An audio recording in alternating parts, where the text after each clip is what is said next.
C'est fait. L'Union européenne accorde à l'Ukraine le statut de candidat à l'adhésion. Réunis à Bruxelles, les 27 chefs d'État et de gouvernement évoquent un moment historique. Ils envoient aussi un message fort de soutien à Kiev, 4 mois après le début de l'invasion lancée par la Russie. Le message qui est envoyé aujourd'hui très clairement, et nous l'avons vu à l'instant avec le président Zelensky, est un message très fort, cohérent avec ce que notre Europe, depuis le premier jour du conflit, a su faire.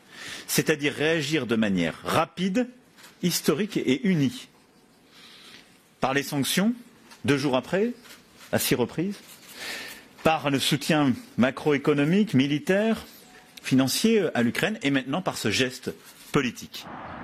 Le président ukrainien Volodymyr Zelensky a immédiatement réagi à cette annonce. C'est notre victoire.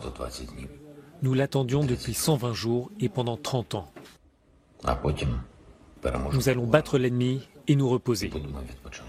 Ou probablement, nous allons d'abord reconstruire l'Ukraine et ensuite nous reposer.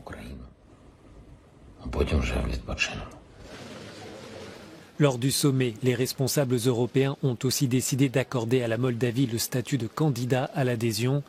Les 27 tendent la main à cet ancien pays de l'Union soviétique, frontalier de l'Ukraine et menacé de déstabilisation par la guerre.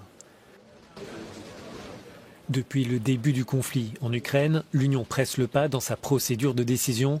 Désormais, les 2 candidats vont devoir mettre en œuvre des réformes avant de pouvoir entamer les négociations d'adhésion. Bien sûr, les pays doivent faire leur devoir avant d'avancer vers la prochaine étape du processus d'adhésion. Mais je suis convaincu qu'ils avanceront le plus rapidement possible et travailleront autant que possible pour réaliser les réformes nécessaires. La lutte contre la corruption et le renforcement de l'état de droit font partie des dossiers prioritaires. À l'issue de ce sommet, un pays reste toutefois hors de la trajectoire européenne. La Géorgie devra encore patienter avant de se rapprocher formellement de l'Union.